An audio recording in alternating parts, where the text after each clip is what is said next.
Hello, hello, and welcome to another 2 Network match report with me, Adam.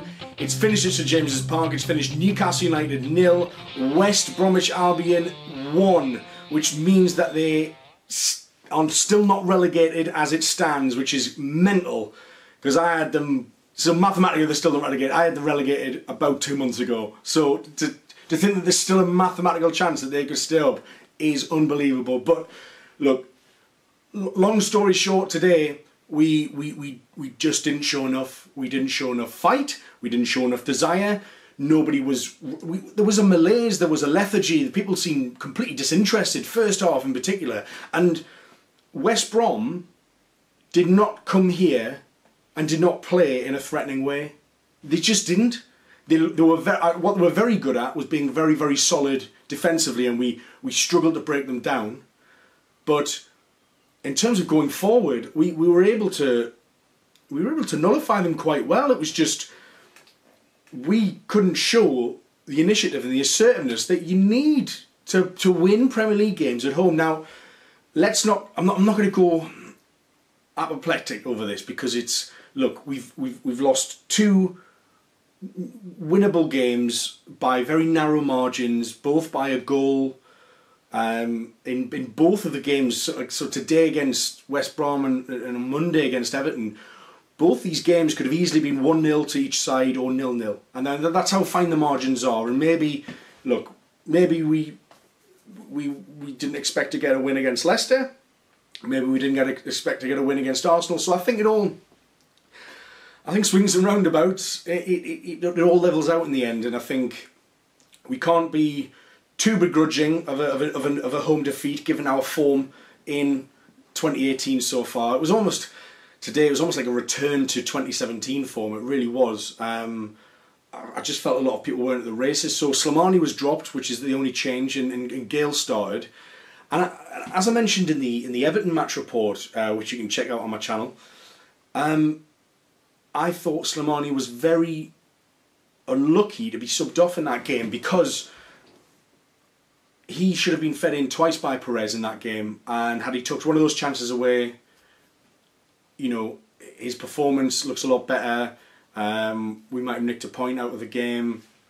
Anything could have happened. And to be dropped today, and then to see the performance that I saw from Dwight Gale and Perez, who just lacked any sort of urgency up front. They were, I mean, and this is a common problem with them both. I mean, it's not their fault that their physique is the way that it is, but they were just bouncing off the West Brom defenders. Higazi is just a monster of a human. He's huge, and you've got McCauley and Dawson, and everyone's just massive. And you've got Dwight Gale and Perez, and they're going down quite easily, and the referee cottoned onto it quite quickly, and he didn't tolerate it, you know. And I just thought, so it was the lack of physicality up top, and it was just the lack of urgency and desire. You know, I saw Kennedy looking to make things happen. I saw Shelvey getting very, very annoyed at everybody for not picking up the pace and not being alert, and you know, it was just flat. It was seemingly very, very flat. And again, look, it's not the end of the world. The fact that we've lost 2 Premier League games in a week and we're still in the top half kind of shows how far we've come. It shows how amazing and unbelievable our 2018 run has been, and it shows the dirge of teams in the bottom half that they haven't. I mean, it's like the Burnley didn't win for however many games, but they were still in 7th. I think there's just a lack of quality in the Premier League this year, and nobody's able to kind of capitalise. And you know, we had a real chance because Crystal Palace have just knocked 5 past Leicester, who remain in 9th, and that could have been something for us. Everton beat. Well, Everton won 2-0 at Huddersfield, I think it was. So they're kind of out of sight, I'd almost say, given the fixtures that we have left in Spurs and Chelsea, and Watford's probably the only real winnable one. Although maybe a final home game against Chelsea, we might fancy that with Conte 1 foot out of Stamford Bridge anyway. But going back to the game today, I thought it was difficult. I thought that we lost the midfield battle today, and having that meant that we were unable to play around them. So I guess the rationale for playing mobile players like Gale and Perez alongside Ritchie and Kennedy was, I guess, to play around what were seemingly quite, you know, strong but slow and cumbersome defenders who have suffered all season. Now, it was always going to be a different prospect playing against a Darren Moore West Brom side as opposed to an Alan Pardew West Brom side, because under Moore they've really turned it around, and they were, you know, they're kind of reborn, and it's sadly for them, I think it's come a bit too late for them. What Darren Moore's done to halt that decline, and at least, if nothing else, save a bit of face for the club and maybe provide something to build on, a platform for a championship campaign. Because I mean, no doubt they'll still go down. It'd take an absolute miracle for them to stay up there. That's not going to happen.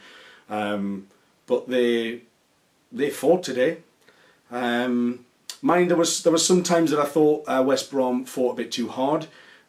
Jake Livermore, who did assist the goal, but I thought you know, as a potential Shelvey rival to a seat on the World Cup playing to Russia, he went in on a really, really dangerous studs up challenge on Matt Ritchie, which looked awful. And I mean, it was the point in the stadium that people almost didn't get angry about it. Everyone was kind of silenced into shock when it happened, and you know, the referee dished out a yellow card, and I just thought, man, I mean, that's like, it's tackles like that Ritchie doesn't get up from.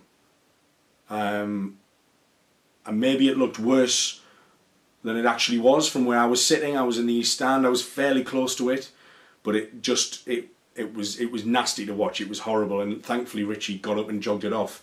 But there's a few of those, and I just felt that the referee, I don't know his name, but I know he's certainly a championship referee most of the days of the year. So I felt that he was unable to. He didn't command respect from the players on the pitch. I mean, when a few West Brom players in the second half, for example, were like being very slow to get the ball when it was out of play, and just sort of a bit of time wasting, he was complaining about it, and he'd tell the player, and he'd tell the player, and but he never did anything about it. The referee's complaining. He's literally the only person on the pitch who could call the guy over and just say, next time it's a yellow card, straight up, you know. And he didn't, and he just seemed a bit wet, the referee. And although there were no huge decisions that I thought he got wrong, although maybe this Livermore challenge wasn't as bad as I thought that could have been a red. But it was just the way his demeanour around the pitch today, and I just thought the officiating was a bit. Every decision he was sort of like, you know, is it Newcastle's or was it West Brom's, and he seemed to just be in his head flipping a coin and then just deciding. There didn't seem to be any logic to a lot of the decisions he was making, which was very weird. I found him quite an odd character today, which I know just added to the frustration of the side. I mean, but that's, you know, the officiating wasn't for us to blame today. You know, we had 17 shots and we managed 2 on target. That says a lot. That says absolutely loads. And West Brom had about half the amount of that. They had 9 shots, and they managed 2 as well, but one of them was an absolute fizzer from Matty Phillips. So it was disappointing. I thought the goal might have given us a kick up the arse, and it really sort of didn't. I mean, it was from long range goal kick, ball given away. Livermore fed Phillips, who took a little touch and just smashed it past Dubravka. I mean, it's just one of them. I just don't think a lot of our players were just on song today. I think Lascelles was making little errors. Like Yedlin had a poor game. I mean, we just brought Slimani on, who I thought showed a lot of desire. I think he showed more fight and desire in his second half sub appearance than I probably saw from Gale or Perez in the sort of hour that they were on the pitch for. Had we had that urgency and assertiveness, maybe we wouldn't have gone in. You know, maybe we wouldn't have gone down a goal, and maybe we might have, you know, had a better chance of scoring. But that was frustrating. You know, I saw that from Slimani. I thought Kennedy had a decent game. I thought Shelvey had a good game. Diarmi did not look the player that we've seen so far this year. Diarmi looked like 2017 Diarmi, which is very disappointing. Rafa wanted a bit more urgency, so he brought Dummett off. Kennedy dropped to left back. Murphy came on right wing and he pushed Richie out to the left wing. Perez came off as well because I guess we just needed that physicality. I mean, this is it. When you're losing the midfield battle, and this was certainly the first half, when you're losing the midfield battle, you can't play around those slow, cumbersome defenders. Then what you need is a target man.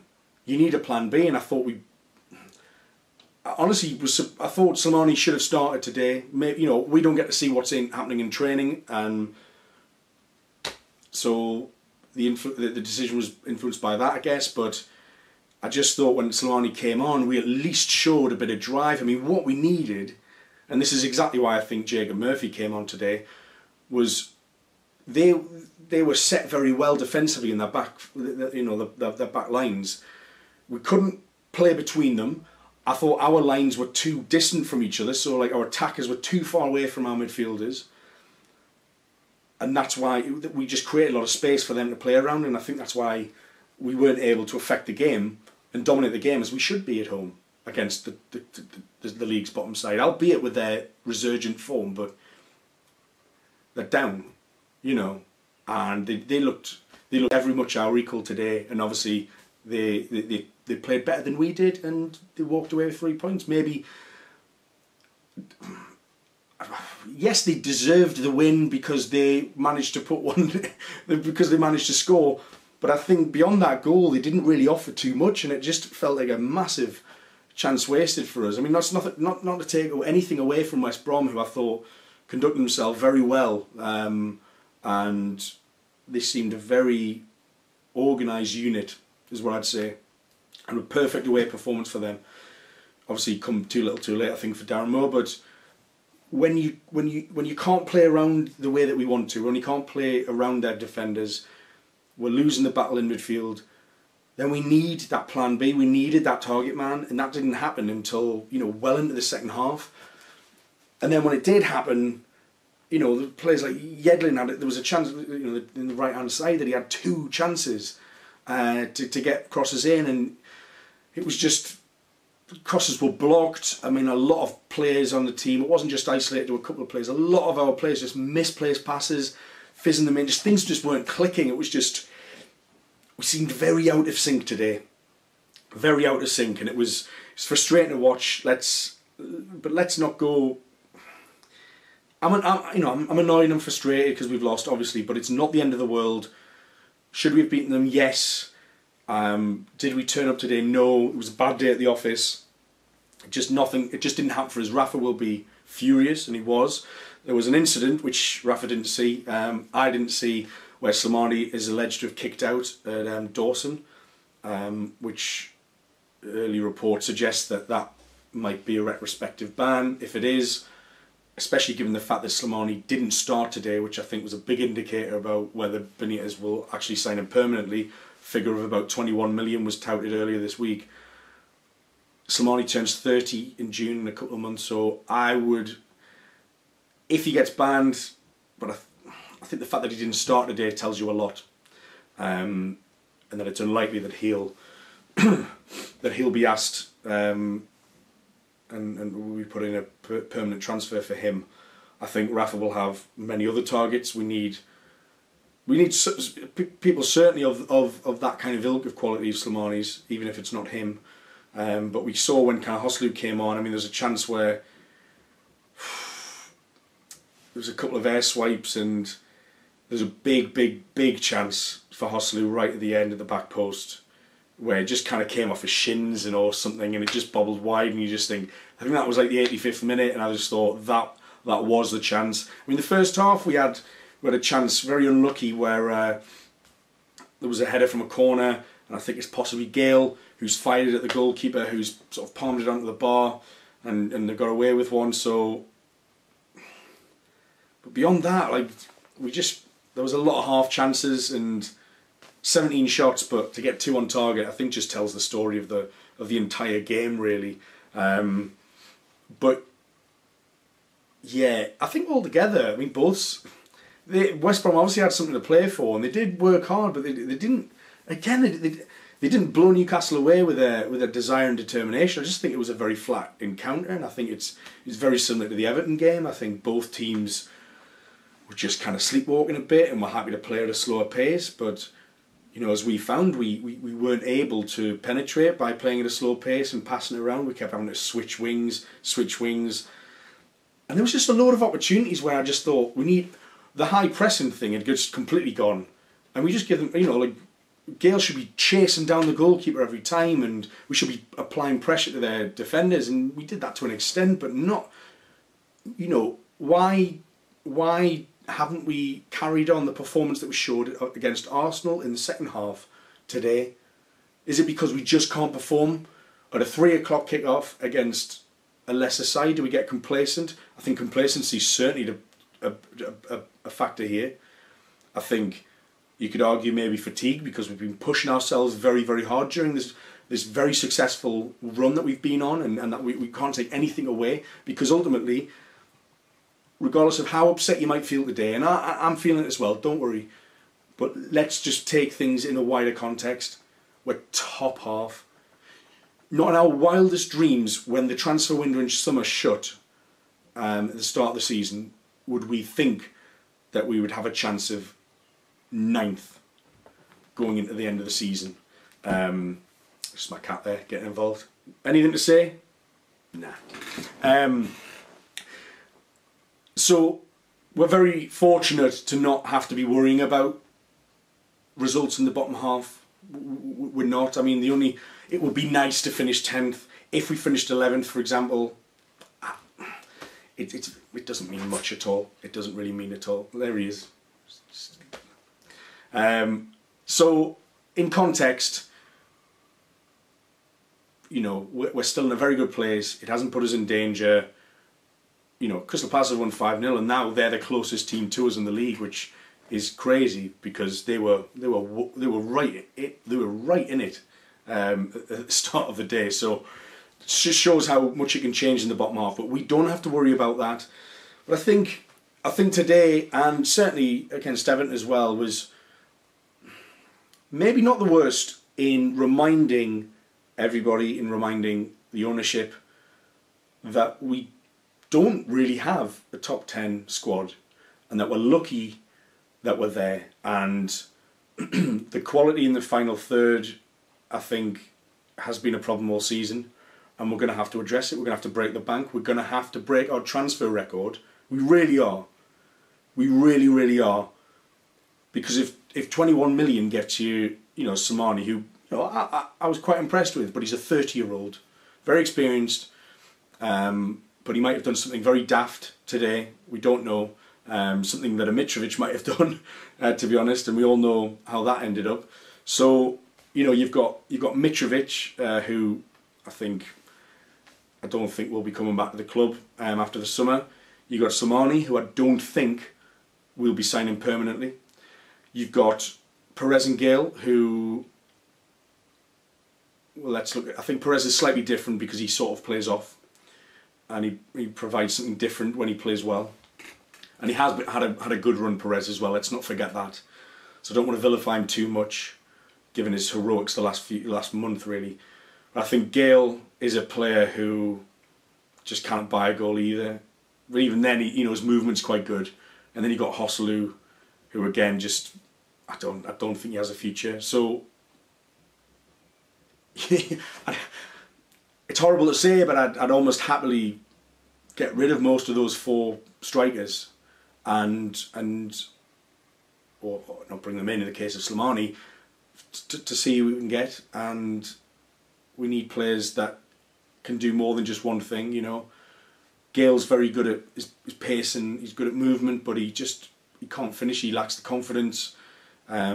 He's too lightweight. He bounces off defenders. He can't cause them enough problems, and especially today when he doesn't have that urgency that he needs. That's half his game. Running people down and making them play mistakes, you know, making them forcing the errors, and him and Perez just didn't do that enough today, and therefore their back line had a bit more of an easy ride than they otherwise would. Hosselu wins a lot of headers, but he's just not a goal scorer, and he's not of the quality. I don't think he's Premier League quality.